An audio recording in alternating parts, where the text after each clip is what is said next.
do you see deep in the recesses of your own mind as the future of our nation?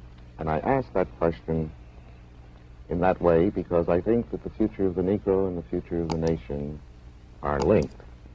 They're indissoluble. Yeah. Now, what do you see?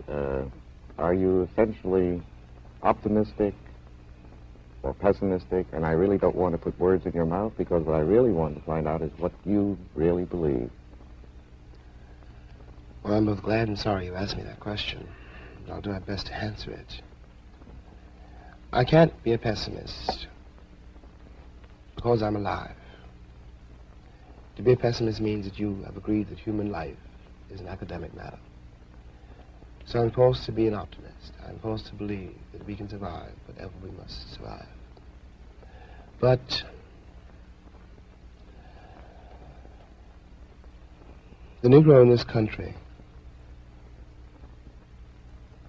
the future of the Negro in this country is precisely as bright or as dark as the future of the country. It is entirely up to the American people and our representatives. It is entirely up to the American people whether or not they're going to face and deal with and embrace this stranger whom they maligned so long.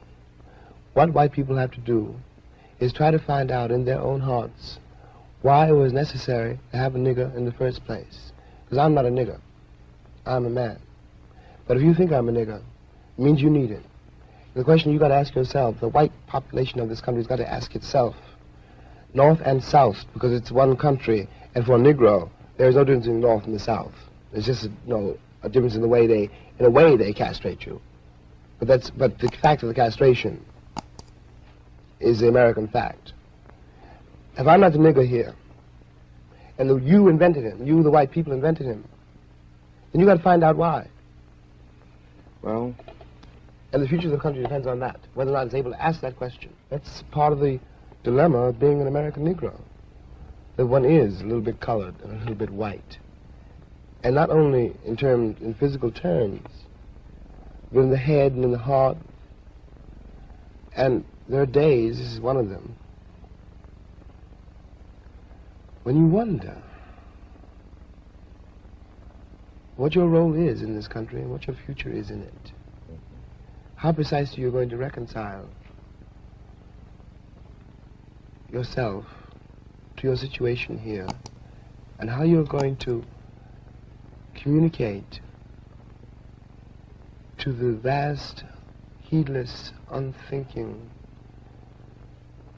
cruel white majority that you are here.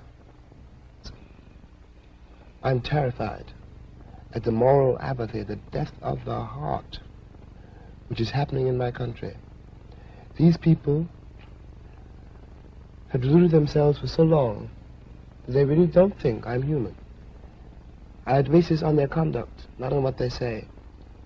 And this means that they have become, in themselves, moral monsters. Well, Jim, I can see... It's a terrible indictment. Yes. I mean every word I say. It was a great shock to me. I want to say this on the air. The Attorney General did not know. You mean the Attorney General of the United States? Mr. Robert Kennedy. Didn't know that I would have trouble convincing my nephew to go to Cuba, for example, to liberate the Cubans in defense of a government which now says it is doing everything it can do, which cannot liberate me. Now, there are 20 million people in this country, and you can't put them all in jail. I know how my nephew feels. I know how I feel. I know how the cats in the barbershop feel.